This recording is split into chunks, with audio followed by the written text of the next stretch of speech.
بل سند با نه پټه ښا بل سند با نه پټه رب موسی و هارون چې رب د موسی او د هارون دی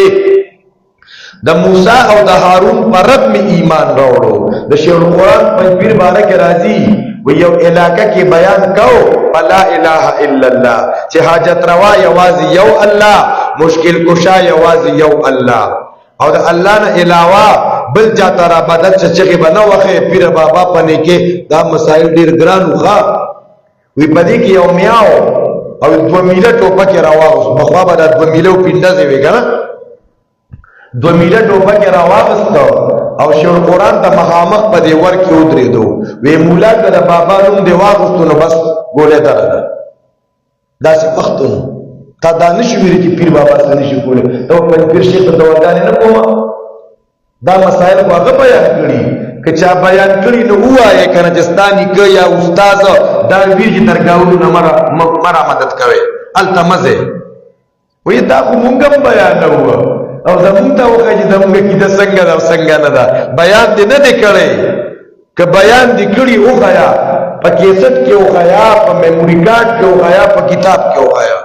بلکې زه به درته ښیم چې مشرانو دې لیکلي مړي را مدد کوه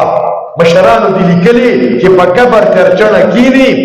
نو مړي ته پته لګي چې چنچن دی که چنچڼه دې لیکلي دي اذا تحیرتم فی الامور فاستعینوا من اهل القبور دې لیکلي چې دا مړي امداد کولی شي ینصرون اولیاءهم ویدمرون اعداءهم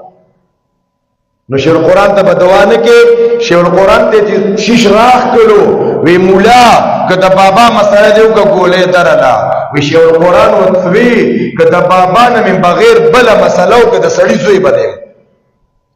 او شیخ القرآن د یو بابا نوم اغوستو چې پیر بابا محتاج دی کاکا صاحب محتاج دی د مانکی بابا محتاج دی دا خو د خلکو خدایان او دا نمونه ذکر کو وی غسړی ټوپک داسې نیولو او سوچ کې تللی دی چې لا داسې نر په مولیانو کې ملا نرتنی وی چې راغی شیخ القرآن ته وی زه په هغه رب ایمان راوړم چې کوم ستا رب دی سړیا تا خو مال سترګې کولاو کی دغه د پیر شیخ القرآن پنځپیر ثوابې کې یو کلی دی او دې شیخ القرآن په کې دا مسائل شروع کړي وو او د هغه وخت دغه قبر پرستو پیر پرستو دغه منجورانو بدنامې لګولې دا پنځپیرې دی بیا په دیم نه وشوي تاسو ته پته شته بیا د شیخ القرآن باره کې به دغه قبر پرستو په دې علاقو به ګرځېده یو بوډۍ زنانه ته یا خپلې مور ته به پیسې ورکړې وې به ګرځېده او وی به زه د پنځپیر مولا مور یم او ما وخي او ټکی مې او ما سره ډېر زیاتي کوي نه ډوډۍ راکړي تاسو ډوډۍ راکړي په دې چلې شیخ القرآن بدنامه وکړه هغه طیب شیخ صاحب وایي د خپلې مور نه به څه وکړو زما د نیکه بیبي جوړه کوي به شیخ القرآن مور یم که نه دا دونه بې شرم و د خپل خېټو د شرکیاتو د دغه دپاره نو جادوګرو چغه کا قالوا آمنا برب